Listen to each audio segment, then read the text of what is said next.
नमस्कार, एकेके न्यूज़ में आपका स्वागत है। मैं हूं आपके साथ आयुषी सोनवानी। चलिए शुरुआत करेंगे आज की कुछ अहम और बड़ी खबरों के साथ।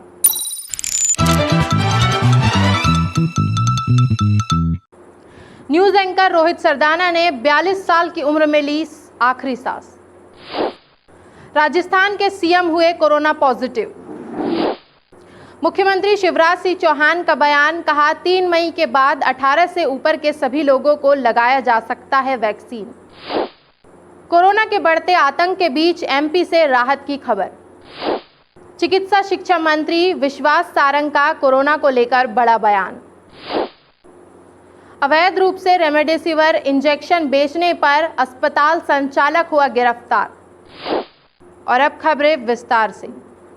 न्यूज़ एंकर रोहित सरदाना ने 42 साल की उम्र में ली आखिरी सांस। आज तक न्यूज़ चैनल के सीनियर एंकर रोहित सरदाना का शुक्रवार को कोरोना के चलते निधन हो गया। 42 साल के रोहित ने नोएडा के निजी अस्पताल में आखिरी सांस ली। जैसे ही उनके निधन की खबर सामने आई, हर कोई स्तब्ध रह गया। चैनल के लाइव शो में रोहित के साथी एंकर्स चित्रा त्रिपाठी, अंजना ओम कश्यप और सईद अंसारी रो पड़े। एक एक करके सभी ने रोहित से जुड़ी यादों को शेयर किया है। राजस्थान के सीएम हुए कोरोना पॉजिटिव। राजस्थान में कोरोना संक्रमण के मामलों में तेजी से बढ़ोतरी हो रही है। मुख्यमंत्री अशोक गहलोत भी संक्रमण की चपेट में आ गए हैं। गहलोत ने गुरुवार को खुद सोशल मीडिया पर इसकी जानकारी दी है। उन्होंने लिखा, कोरोना टेस्ट करवाने पर मेरी रिपोर्ट पॉजिटिव आई है। मुझे किसी तरह के लक्षण नहीं हैं और मैं ठीक महसूस कर रहा हूं। साथ ही कोविड प्रोटोकॉल का पालन करते हुए मैं आइसोलेशन में हूं। इससे पहले यानी बुधवार को ही सीएम की पत्नी सुनीता गहलोत भी रिपोर्ट में पॉजिटिव आई थी। मुख्यमंत्री शिवराज सिंह चौहान का बयान, कहा 3 मई के बाद 18 से ऊपर के सभी लोगों को लगाया जा सकता है वैक्सीन। सीएम शिवराज सिंह चौहान ने बताया कि 18 वर्ष के युवाओं को जो वैक्सीन 1 तारीख को लगनी थी वह अभी नहीं लगेगी क्योंकि उत्पादन नहीं हो पा रहा है। इसीलिए वैक्सीन टीकाकरण 3 मई के बाद होने की संभावना है। यह टीकाकरण निःशुल्क रहेगा। 18 साल से ऊपर के नौजवानों को वैक्सीन लगाने का अभियान प्रारंभ होना था। इसके लिए मध्य प्रदेश ने कोविशील्ड और कोवैक्सीन दोनों के लिए संबंधित कंपनियों को ऑर्डर जारी किए थे। खरीदने के ऑर्डर हमने प्लेस किए थे, लेकिन दोनों कंपनियों से संपर्क करने के बाद ये पता चला है कि 1 तारीख को वो हमें वैक्सीन के डोजेज दे नहीं पाएंगी और इसलिए 1 मई से वैक्सीनेशन का ये कार्यक्रम मध्य प्रदेश में प्रारंभ नहीं किया जा। कोरोना के बढ़ते आतंक के बीच एमपी से राहत की खबर। मध्य प्रदेश में लॉकडाउन का असर दिखने लगा है। 4 बड़े शहरों इंदौर, भोपाल, जबलपुर और ग्वालियर में थोड़ी राहत है। यहाँ 24 घंटे में नए केस से ज़्यादा लोगों के ठीक होने की खबर है। पूरे मध्य प्रदेश में 12,400 कोरोना संक्रमित सामने आए हैं। इस दौरान 97 मरीजों की मौत हुई है। भोपाल, जबलपुर और ग्वालियर में बीते 24 घंटे में 5,302 नए संक्रमित मिले हैं, जिनमें 5,952 ठीक हुए हैं, जबकि 26 मौतें हुई हैं। इंदौर में सबसे ज़्यादा 1,811 नए संक्रमित मिले हैं और 2,135 डिस्चार्ज हुए हैं। गृह मंत्री नरोत्तम मिश्रा का बयान, कहा अंतर्राज्यीय सीमाएं सील करने पर किया जा रहा है विचार। गृह मंत्री डॉक्टर नरोत्तम मिश्रा ने बताया कि कोरोना संक्रमण के प्रसार को रोकने के लिए सख्ती से इसकी चैन तोड़ना जरूरी है। मुख्यमंत्री शिवराज सिंह चौहान द्वारा 16 जिलों में कोरोना नियंत्रण के लिए किए जा रहे उपायों की समीक्षा की गई। समीक्षा में अंतर्राज्यीय सीमाओं को सील करने का भी विचार किया जा रहा है। आज हमारी पहली उत्तर प्रदेश की सीमाएं, उनको अब जो बस परिवहन आती थी, बसें आती थी, उसको बंद करने का राज्य सरकार ने तय किया है। कि अब उस यात्री बसें हैं उन सबको बंद कर दिया जाएगा। आज सुझाव ये भी आए थे कि सीमाएं सील कर दी जाएं, जिस पर भी विचार चल रहा है। चिकित्सा शिक्षा मंत्री विश्वास सारंग का कोरोना को लेकर बड़ा बयान। विश्वास सारंग ने बयान देते हुए कहा कि भोपाल कलेक्टर को पत्र लिखा गया है मेरे द्वारा, जिसमें मेरे द्वारा कहा गया है कि मेरी विधायक निधि से जितना पैसा चाहे उतना निकाल लीजिए, कोरोना संकट में जहां खर्च करना है वहां कीजिए। ऑक्सीजन प्लांट लगाने पर कहा कि सरकार ने कई नीति बनाई है, जो भी नीति तौर पर प्लांट लगाया जाएगा उसको 50% की छूट दी जाएगी और रियायतें सरकार देगी। जी, हमने पॉलिसी बनाई है कि यदि कोई निजी स्तर पर ऑक्सीजन प्लांट लगाता है तो उसको 50% की सब्सिडी दी जाएगी और भी बहुत सारी रियायतें दी जाएंगी, जिससे कि हमारे यहाँ ज़्यादा से ज़्यादा ऑक्सीजन का जनरेशन हो सके। अवैध रूप से रेमडेसिविर इंजेक्शन बेचने पर अस्पताल संचालक हुआ गिरफ्तार। रेमडेसिविर इंजेक्शन बेचता पाए जाने पर मैक्स केयर हॉस्पिटल के संचालक रवि रजक गिरफ्तार हुए हैं।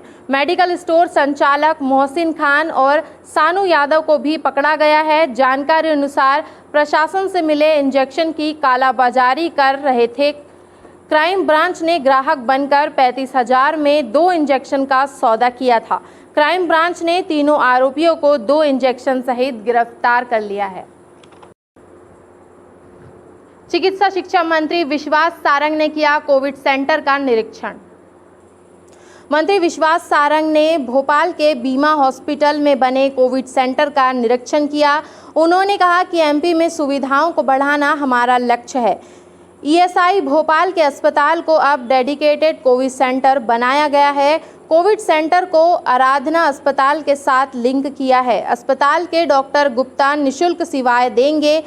सीरियस पेशेंट को आराधना अस्पताल में मिलेगा इलाज। इसकी मेरे से बात करती रही, इन्होंने ये मांग की थी, तो आज हमने माननीय मंत्री जी के सहयोग से और विधायक जी की मांग पर ये ईएसआई के अस्पताल को कोविड केयर सेंटर में तब्दील किया है। और ये कोविड केयर सेंटर का मतलब केवल बिस्तर लगाकर केवल एसिम्प्टोमेटिक मरीज की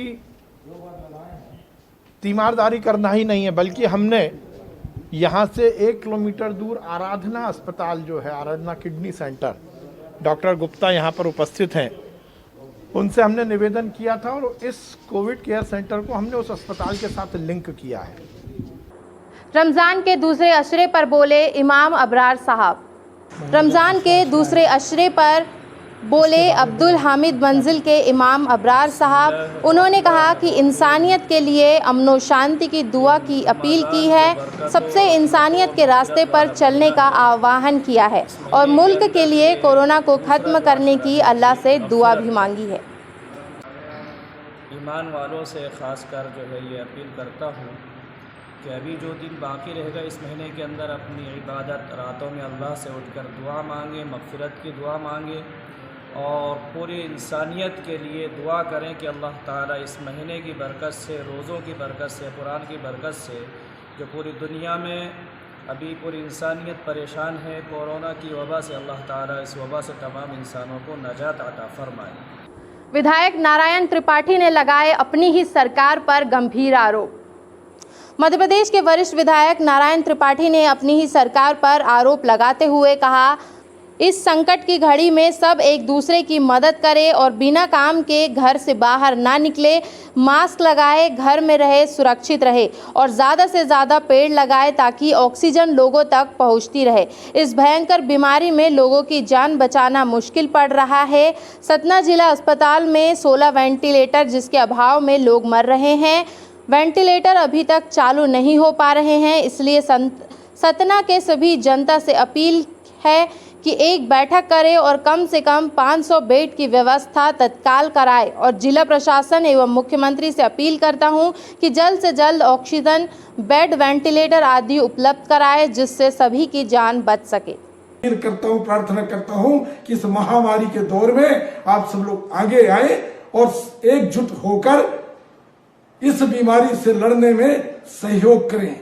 और एक अपील और करता हूं कि इस समय जो शादी विवाह के अवसर हो रहे हैं, उन शादी विवाह के अवसर को बंद करें। यह हमारे लिए बड़ी घातक और इस दौरान कहीं न कहीं मृत्यु को बुलावा देने का दौर बनता जा रहा है, इसलिए ये शादी विवाह भी बंद करें। और सभी लोगों से फिर अपील करता हूं कि आप इस विषय में गंभीरता से सोचकर सतना में कल एक मीटिंग करने का प्रयास करूंगा, जिसमें सभी लोगों से अपील करता हूं कि आप लोग आए और इस गंभीर बीमारी से लड़ने में अपना सहयोग प्रदान करें। ब्लड डोनेशन कैंप में शामिल हुए बीडी शर्मा। बीजेपी युवा मोर्चा ने किया ब्लड डोनेशन। बीजेपी कार्यालय में इस तरह का कार्य हमेशा से किया जाता है, लेकिन कोरोना के बढ़ते संक्रमण को देखते हुए इस बार इसे मुख्य रूप से किया जा रहा है। ब्लड डोनेशन में शामिल हुए बीजेपी के प्रदेश अध्यक्ष बीडी शर्मा, प्रदेश संगठन महामंत्री भगवान दास सबनानी एवं बीजेपी कार्यकर्ता युवा मोर्चा के अध्यक्ष वैभव। इस बुलेटिन में फिलहाल इतना ही। आगे की खबरों के लिए बने रहिए हमारे साथ और मुझे दीजिए इजाजत। नमस्कार।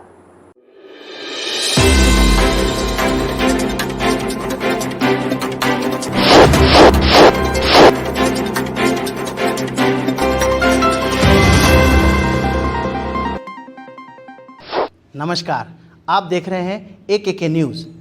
खबरों की दुनिया से 24 घंटे सातों दिन हम कराते हैं आपको खबरदार। हर छोटी बड़ी खबर पर होगी पैनी नज़र, जिसका सीधा सरोकार आपसे। गली नुक्कड़ चौराहे से, कस्बे से, शहर से, सूबे तक आपके हक की बात। खबरों को तलाशने और तराशने के बाद न्यूज रूम से सीधे आप तक, और अपने अनुभव के साथ बेबाक अंदाज में सटीक खबर सही हाथों में। सही खबर दिखाना हमारा